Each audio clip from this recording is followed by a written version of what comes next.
Você sabia que disfunção erétil pode ser o primeiro sinal de problema no coração? É isso mesmo. E tem uma estatística assustadora. Até 30% dos homens abaixo de 40 anos pode conviver com esse problema de disfunção erétil. E ainda é um tabu cheio de polêmicas e desinformação aí pela internet. E hoje o nosso papo vai ser sobre isso, disfunção erétil. Como diagnosticar, como tratar, o que você está fazendo de errado nesse problema. Vamos bater um papo bem legal, já aproveita e roda a vinheta.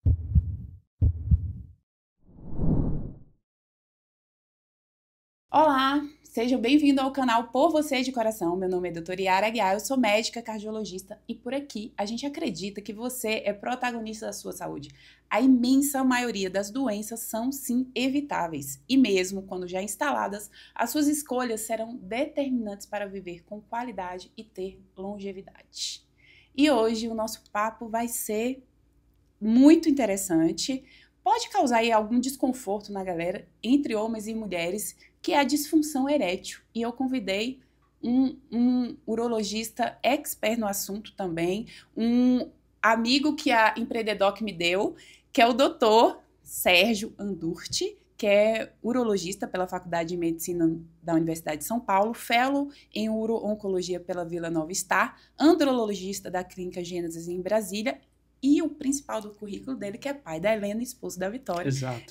Seja bem-vinda, Obrigado, Sérgio. viu, Yara, pelo convite. Vamos falar aí desse tema que tem mexido com a cabeça de todos os homens aí do Brasil. Que conversa importante, né, Muito. Sérgio? Que conversa importante. Vamos conversar, então, sobre impotência sexual ou disfunção erétil, né? Você já vai esclarecer aqui pra gente, que é um problema que, pelo que você já me disse aqui nos bastidores, muito comum, mas vamos lá ajudar os homens. É tratável, correto? Com certeza, assim, é tratável e evitável muitas vezes, né? Então, vamos conversar um pouco sobre as causas e o que fazer nesses casos. Então, estima-se, né, como a gente já falou, que mais da metade dos homens com mais de 40 anos tem algum grau de disfunção erétil. E ao contrário do que muitos pensam, né, ela não é só psicológica, né? Exato. E tem várias causas, seja elas hormonais, vasculares, neurológicas e até cardíacas. Estamos aqui conversando com um cardiologista. Exato. E como eu digo muitas vezes, em alguns momentos vai ser o primeiro sinal de doenças como aterosclerose e diabetes, né? Impotência. Tem um trabalho interessante que falou que quem tem disfunção erétil, isso antecipa em 5 anos eventos cardiovasculares maiores, de infarto e AVC. Olha aí. Então, a pipa do vovô começou a não subir, isso é um sinal muito importante de que você tem que procurar não só ajuda com o urologista, não adianta só ir na farmácia, comprar Tadalafil e achar que você está resolvendo o seu problema. Tem que ir atrás de diagnóstico, entender o que está acontecendo. Isso. Então, Sérgio, como eu sei que aqui você vai dar informações preciosas, eu já vou pedir para o pessoal curtir, compartilhar, se inscrever no canal, mandar naquele grupo de homens que vocês batem papo de futebol. Aí vocês mandam esse vídeo lá para eles aprenderem alguma coisa e não ficar comprando remédio na farmácia sem orientação. Vai mandar esse vídeo porque eu tenho certeza que vai ajudar alguém aí aquele grupo do futebol, no grupo da família, tá? Já manda esse vídeo para lá. Vamos começar. O que é de fato a disfunção erétil, né? Conceituando. E quando um homem deve considerar que está tendo um problema e realmente ir lá e buscar uma avaliação? Isso é um conceito difícil, porque a gente não tem como avaliar isso do ponto de vista objetivo, né? Assim como disfunção erétil e ejaculação precoce, que são duas coisas que têm algum grau de correlação, isso se torna um problema a partir do momento em que as expectativas não são atingidas. Uhum. Então, obviamente, a gente tem alguns critérios objetivos. O principal deles é aquele homem que não tem uma rigidez peniana suficiente para ter uma penetração, seja ela qual for, né? Isso, com certeza, já define uma disfunção erétil. Mas tem homens que, por exemplo, ficam muito incomodados porque eles começam uma relação e no meio da relação a ereção vai embora. Isso também é considerado disfunção erétil. Tem outras características. Tem homens que têm uma primeira relação e tem um tempo de latência muito grande para uma segunda relação, eles encaram isso como disfunção erétil. Isso também tem algumas causas, alguns motivos. Então, a gente não tem um critério absoluto. Obviamente, os casos extremos é muito claro, né? Mas aqui a gente está falando de expectativa, principalmente. Então, em resumo, assim, para ser mais específico, para iniciar uma ereção, para manter uma ereção, ou às vezes para recorrer na ereção. Exato, né? Mais ou perfeito. menos isso. E eu faço uma analogia, às vezes, até com sono. Às vezes a pessoa tem uma dificuldade para iniciar o sono, para manter o sono, ou para retomar se ela estiver acordada. Então, perfeito. mais ou menos isso, né? Exato. E aí, vamos lá. Eu acho que é importante a gente até dar um passinho atrás aqui para a pessoa entender o que é uma ereção, né? Assim, como que acontece do ponto de vista da fisiologia, obviamente aqui, né, de uma forma mais leiga, para as pessoas entenderem como que acontece uma ereção, para daí, eu acho que fica mais fácil a gente entender por que ela pode dar um problema. Tem uma analogia que eu gosto de fazer muito, que é o seguinte: a ereção é como se fosse uma rodovia. A gente tem uma rodovia de mão dupla. Por uma via, o sangue entra no pênis. E na outra via, a gente tem um pedágio, que tem que tentar evitar que esse sangue saia do pênis. À medida que o sangue entra e não sai, entra e não sai, entra e não sai, a gente tem a ereção. E a disfunção erétil ela pode acontecer porque o sangue não entra adequadamente, aí entram as causas cardiovasculares, principalmente, e algumas outras causas pós-operatórias, enfim, causas um pouco mais específicas. Ou a disfunção erétil pode acontecer porque o sangue sai e ele não fica preso, esse pedágio não está funcionando, ele não está segurando esse sangue ali. Inclusive, é aqui que as medicações atuam. Então, o Viagra, a Tadalafila, o Cialis, as injeções penianas, o que elas fazem? Elas acentuam, ou seja, elas aumentam esse mecanismo que trava o sangue dentro do pênis. Uhum. Então, basicamente, o sangue tem que entrar e não tem que sair. E aí é assim que a ereção funciona. E aí, para isso, você depende de alguns estímulos, que são estímulos hormonais, para que isso aconteça. Exato, correto? exato. Certo. E aí, a partir disso, quais são as principais causas dessa disfunção, dessa impotência? É física? É psicológica?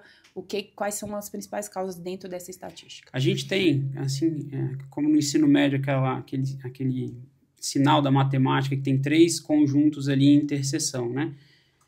O primeiro conjunto de fatores são os psicológicos. Então, tem uma analogia também que eu faço que é muito interessante, que é o seguinte: a gente lá do primitivo, a gente tem um mecanismo de luta e fuga ou de relaxamento. Uhum. Quando a gente ia lutar e fugir para tentar encontrar alimento, para fugir de alguma ameaça, não era hora de ter ereção. Então, essa descarga desses neurotransmissores, eles bloqueiam a ereção. E onde hoje em dia a gente tem descargas como essa? Estresse, ansiedade, uma coisa que a gente chama de ansiedade de performance, que é o homem ficar pensando, nossa, será que vai ser? Como é que vai ser? Então, essas causas psicológicas contam muito. As causas hormonais também, obviamente, porque quem está hipogonádico, com testosterona baixa, com hipotiroidismo, com diabetes extremamente descompensado, esse paciente ele também vai ter causas hormonais que vão impactar. E as causas orgânicas /vasculares. Então, se o homem fez uma cirurgia para próstata e a gente não conseguiu preservar os mecanismos de ereção, ele vai ter deficiência. Se ele tem uma aterosclerose importante, ele vai ter uma obstrução arterial e ele não vai conseguir ter ereção também. Se ele tem um diabetes tão descontrolado a ponto dele ter neuropatia, ele vai ter neuropatia na mão, ele vai ter neuropatia no pé, ele vai ter neuropatia no pinto. Isso é normal também. Uhum. Então, são essas causas orgânicas e vasculares. Muito dificilmente a gente tem um paciente que só tem uma causa.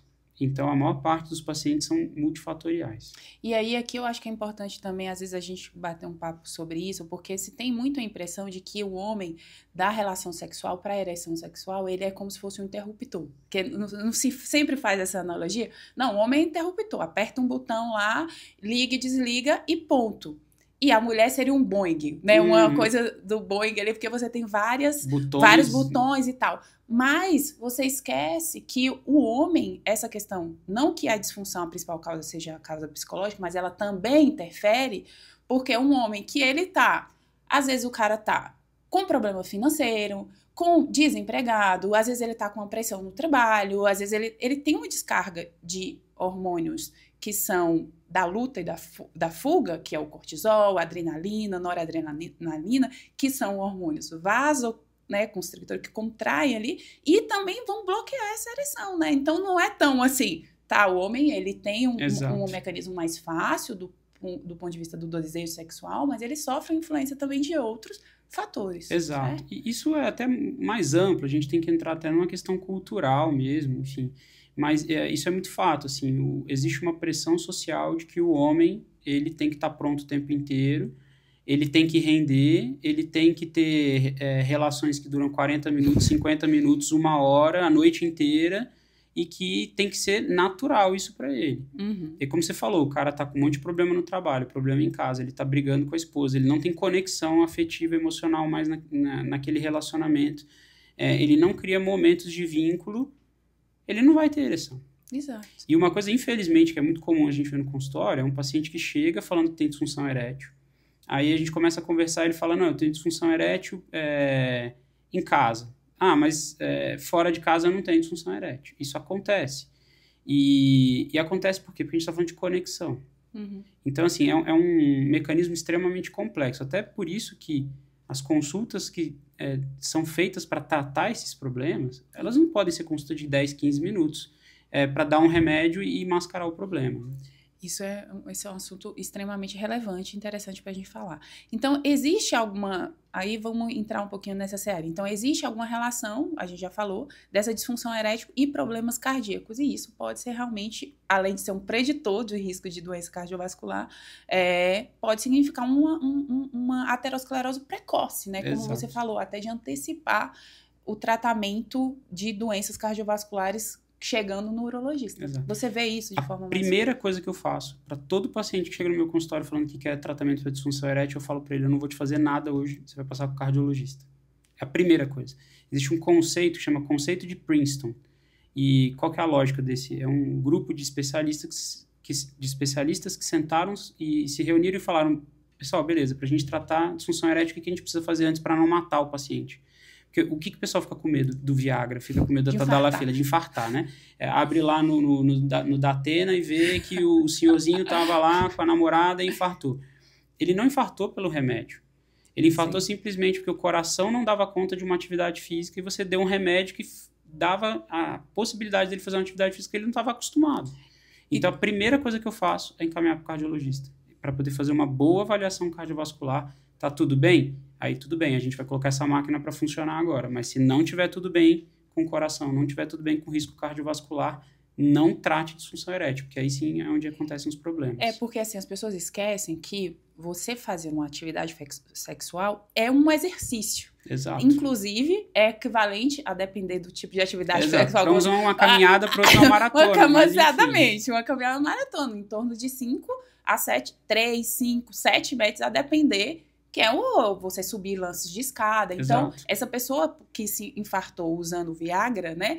Ele já tinha uma doença prévia, Exato. Ele já tinha aterosclerose, ou seja, já tinha placas de gordura, e foi submetido a um exercício que poderia ter infartado numa caminhada, subindo uma escada, andando de bicicleta, Exato. num frio extremo, numa Exato. situação de estresse extremo, e calhou de acontecer justamente durante a relação sexual, porque sim, é uma atividade, Exato. Né? É um exercício. Exercício físico. Exatamente. Exato. E aí, ok, você já falou que chega no seu consultório alguém com disfunção erétil, a primeira coisa, cardiologista, para avaliar outros fatores, o que você vai poder fazer. Mas como é feita essa investigação dentro da urologia? A investigação, ela vai passar principalmente, a pedra fundamental é uma boa consulta.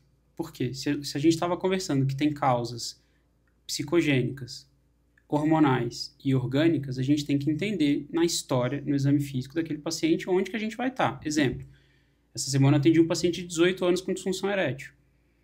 Um indivíduo saudável, que não tem nenhum problema de saúde, a chance dele ter uma causa orgânico-vascular é mínima. A chance dele ter uma causa hormonal é mínima. Então, esse paciente provavelmente são causas mais psicogênicas. E onde a gente vai tirar isso numa consulta? Em 10 minutos, você não vai entender onde que é a causa do estresse, da ansiedade daquele paciente. Então, uma boa consulta é o ponto de partida, e aí depois você vai definir quais são os exames. São os exames de sangue, se você vai eventualmente chegar naquele Doppler peniano, que é o exame mais invasivo e específico, que na verdade a gente usa hoje para um recorte muito pequeno de pacientes, né? Então, tem pacientes que vão, às vezes, em grupos maiores desses para tentar tratar a disfunção erétil do ponto de vista de quase um drive-thru ali, em que você chega... a primeira coisa que eles vão fazer é fazer esse exame em você. A primeira coisa, antes de uma consulta boa, você vai fazer esse exame. E aí o exame sempre vem alterado, coincidentemente ou não, e você sempre vai sair dali com um plano de tratamento que é super caro. Então, assim, primeira coisa, consulta. Depois tem exames de sangue e exames de imagem para alguns casos muito específicos. Perfeito. E aí, muitos homens, nesse processo, justamente por conta da que a gente falou, né, Sérgio? Existe um tabu. O homem, ele não pode ter esse problema, né? Exato. Ele não pode não conseguir ligar o interruptor. Então, existe um tabu. O que o cara faz? Ele tá com disfunção, ele vai lá e começa a tomar remédios que ele vê ali pela internet por conta própria. Exato. Então, esclarece por que ele não deve fazer isso, se isso pode agravar e o que isso pode até mascarar, né, do ponto de vista do tratamento. Acho que a informação que eu tive esses dias de notícia que mais me chocou foi que agora a moda é lançar tudo em forma de gummy, né? Então é gummy, creatina gummy, não sei o que gummy. Eu vi que lançaram o gummy de Tadalafila. Jura? Esse aí também. Olha o nome, chama Met Bala. É o nome do gummy de Tadalafila. Eu fiquei chocado. Não, a gente tem que rir, isso, né, pra não chorar, exato. né? E aí eu tava conversando com outro amigo meu que é advogado, assim, e ele falou, cara, eu não tomo Tadalafila, mas todos os meus amigos vão pra balada com uma cartela de Tadalafila no bolso. Todos. Eu falei, cara, não é possível. Todos.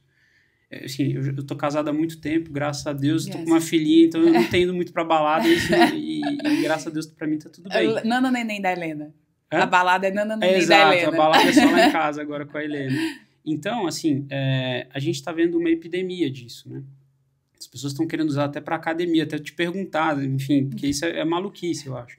E aí, assim, usar a medicação sem que faça sentido é muito perigoso. Por quê? A medicação em si é perigosa? Não é. Uhum. Ela por si só causar algum risco? Não vai. Explica o mecanismo aí, mais ou menos, de ação. O que ela faz, ela é um inibidor de 5-fosfodiesterase. Então, basicamente, o que ela faz é isso. Ela bloqueia o mecanismo veno-oclusivo do pênis. Então, ela segura ainda mais o sangue ali dentro. Uhum.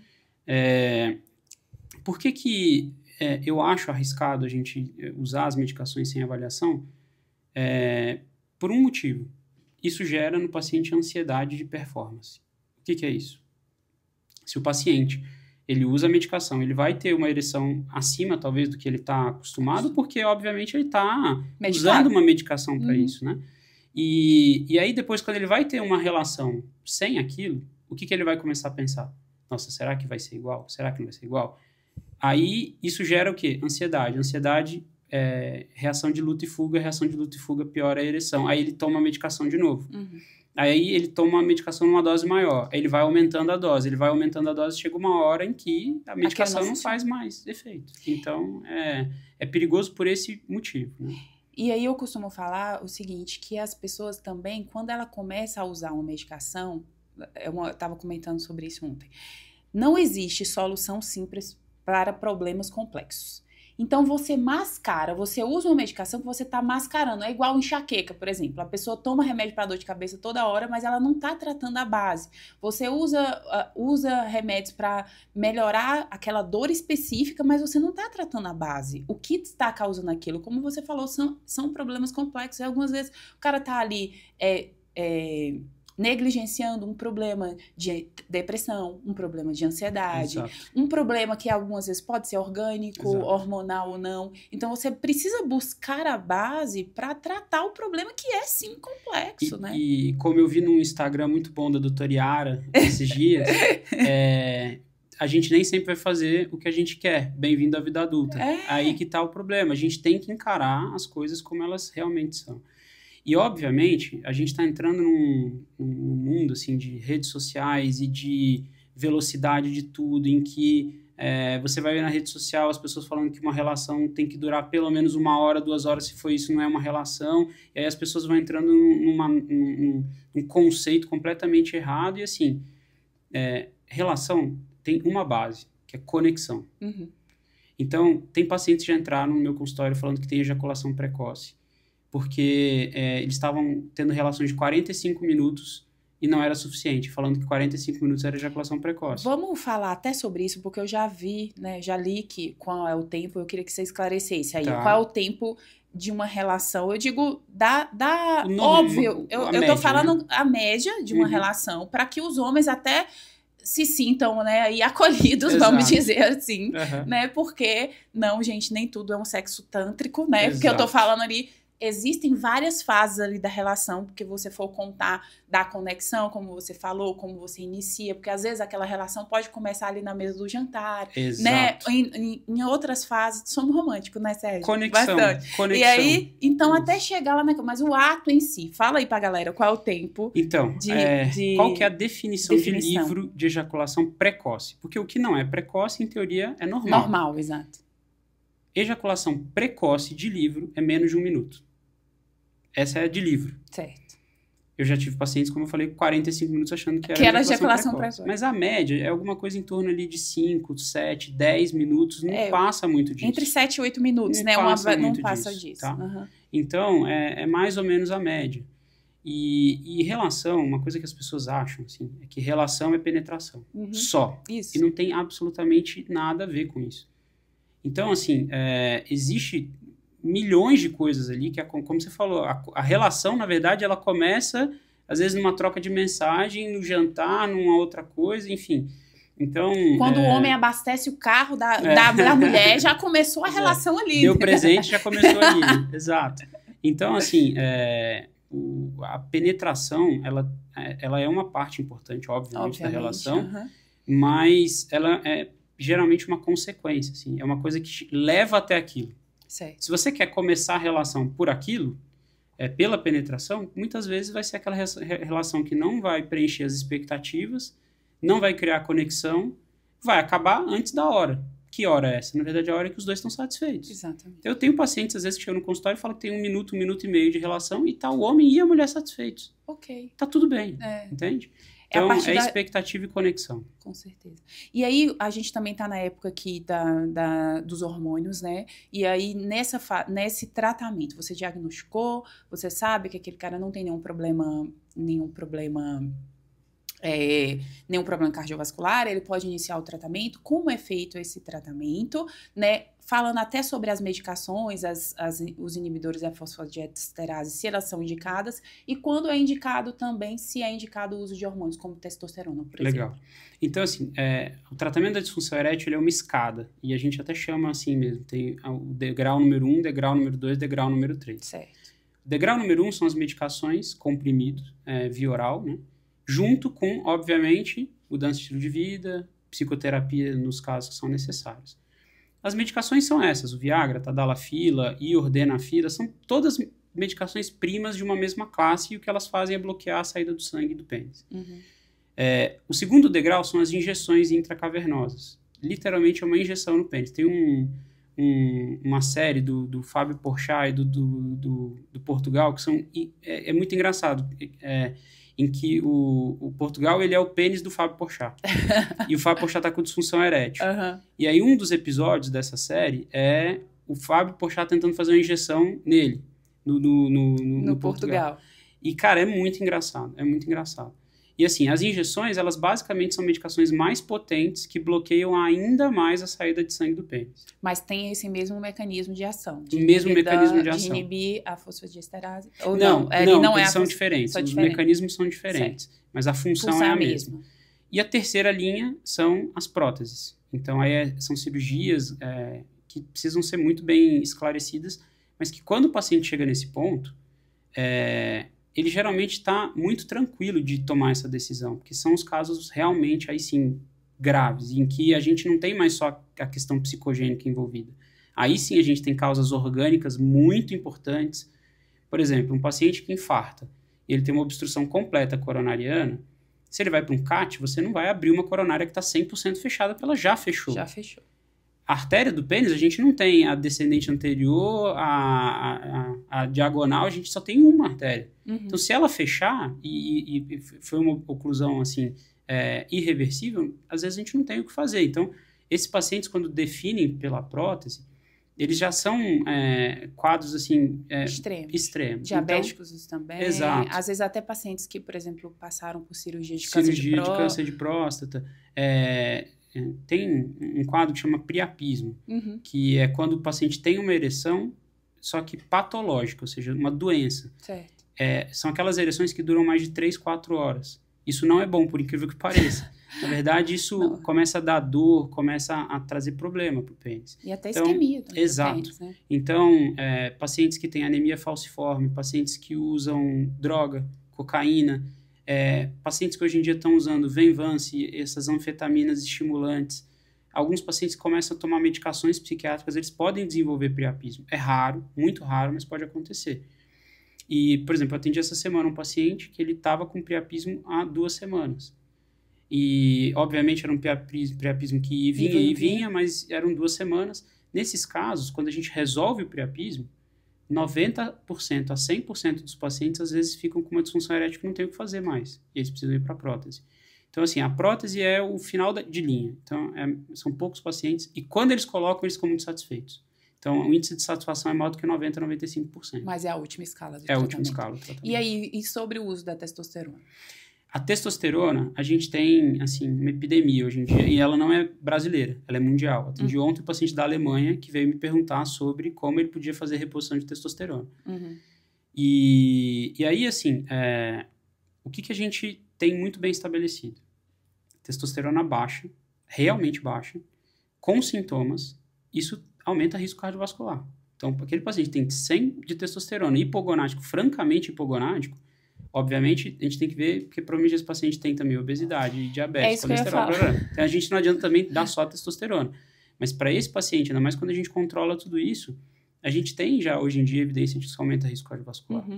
Mas o que as pessoas tomam e fazem uso não são esses pacientes, é o paciente que tem uma testosterona normal e ele quer performance e estética. Então, os critérios são muito clássicos, assim, testosterona total abaixo de 300 com sintomas. Então, esses pacientes, eles têm indicação de fazer reposição.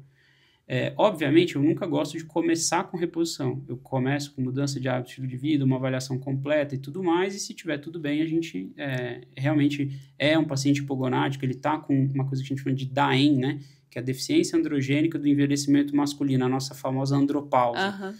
Então, se é esse paciente, ele vai precisar, né, de reposição. E a forma de reposição também, hoje em dia, é uma salada, né? Então, a Anvisa veio aí, proibiu o chip hormonal porque estava tendo uma indicação abusiva. E como que a gente faz, geralmente, essa reposição, né? A gente tem os gels, né? A gente tem os injetáveis mensais, que, na verdade, é a cada 4 semanas. A gente tem os injetáveis trimestrais e a gente tem os implantes também. O gel eu não gosto, porque eu acho que ele dificilmente vai trazer realmente um nível bom e muitas vezes ele mais bloqueia, então eu acho que é um meio termo. Obviamente tem pacientes que se adaptam bem, mas na minha prática não é o que eu vejo. As injeções a cada 4 semanas são muito boas, o problema é que a gente fica fazendo picos e vales, picos e vales, picos e vales. E, obviamente, a posologia incomoda de tomar uma injeção a cada 28 dias, mais ou menos, né? As injeções trimestrais são as que eu mais uso quando eu vou fazer reposição. A gente evita picos, a gente tem um nível sérico um pouco mais estável e a posologia é um pouco mais fácil, né? E os implantes, eles são utilizados até fora do Brasil, né? A gente também não tem que demonizar isso. Agora, o que você não pode é fazer um implante que tem ali um monte de medicação que você não sabe nem o que é. Exato. Então, quem é o perfil, geralmente, do paciente que eu acho que faz algum sentido? Aquele cara que já está há anos em reposição. Ele já está estável. Ele está tomando aquela injeção trimestral e ele quer só espaçar um pouco as injeções. Então, esse paciente eu acho que faz algum sentido, né? Então, aí, assim, que só para esclarecer, no geral vai ser a indicação primeiro que existe uma indicação aqui, não é para performance, não é para estética, não é para aquele cara que tem 25 anos e tá querendo melhorar o shape, tá? Isso é importante eu deixar a gente esclarecer, porque esse mecanismo de você usar algo do qual você não necessita, ele pode causar um efeito rebote. Porque esse cara, se você começa a dar externamente hormônio, testosterona aqui no caso do homem, para melhora de performance, esse cara, quando ele para de usar, ele vai ficar constantemente dependente, porque o cérebro dele vai entender, não vou estimular a produção de testosterona desse cara, porque ele atrofia o testículo. Então, quanto mais tempo... Que é uma causa de infertilidade, até a gente vai falar sobre isso também. E só um dado que é super relevante.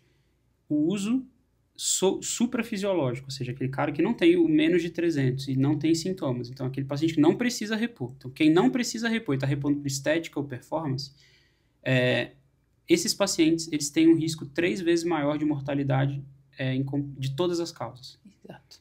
Então, assim, é um cara de 30 anos que está aumentando em 3 vezes o risco dele morrer de todas as causas. Não faz sentido, né? Não faz sentido. Exato. E aí, além dessa questão de muitos homens vão estar ali com aquela testosterona abaixo de 300, aí você vai ver o contexto. Ele vai começar repondo, mas ele tem que ver.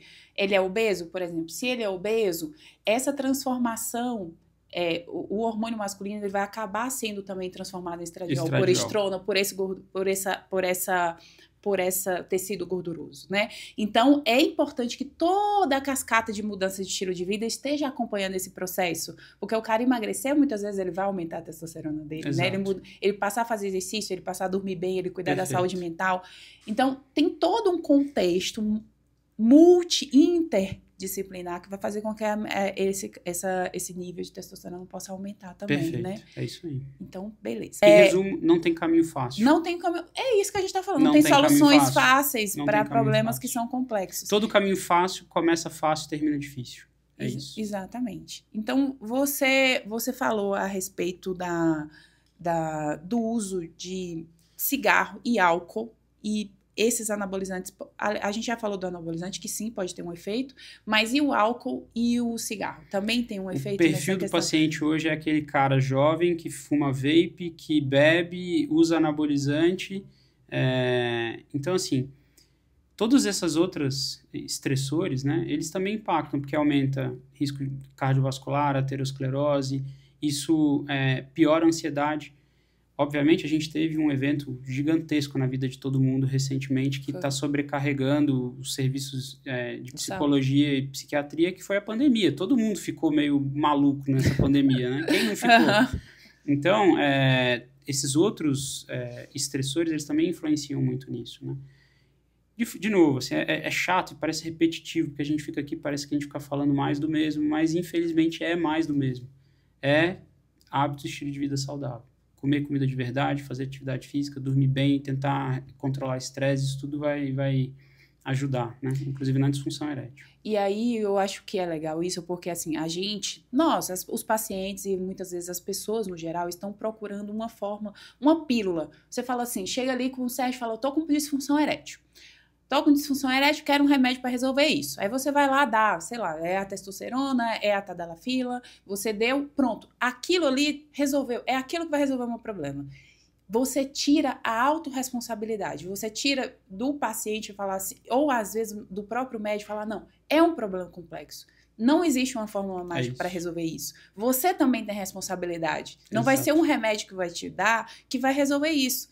Cara, se você tá fumando, se você tá bebendo, se você não tá dormindo direito, se você troca o dia pela noite, se você fica tomando café energético o dia inteiro, você tem uma responsabilidade. E eu falo, algumas vezes isso pode parecer muito duro, mas assim, as pessoas precisam saber que ela tem responsabilidade sobre a saúde delas também, por circunstâncias. E por quê? Aí você quer uma solução. Eu quero um remédio e aquilo vai resolver. Tira a minha responsabilidade, eu não tenho nada com isso, vou tomar um remédio e vai resolver. Acabou. E não é assim. Exato. Perfeito, é isso. Enfim, eu acho que a gente abordou, no geral, tudo sobre disfunção erétil. Queria que você deixasse aí uma mensagem final a respeito do assunto, desse assunto que é um tabu, que possa ir pegar aquele homem que talvez esteja aí vendo isso. E com receio. Eu acho que a grande mensagem é todo caminho que é um problema e que você busca uma solução fácil, ele vai começar fácil, mas ele vai terminar difícil. Esses problemas, assim, a gente está tendo um aumento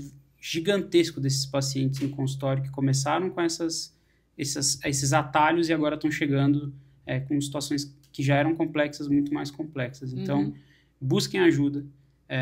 De novo, 50%, 70% dos homens têm disfunção erétil, passam por isso. A disfunção erétil também não é uma coisa binária, assim, não é tenho ou não tenho, não, tem várias nuances ali.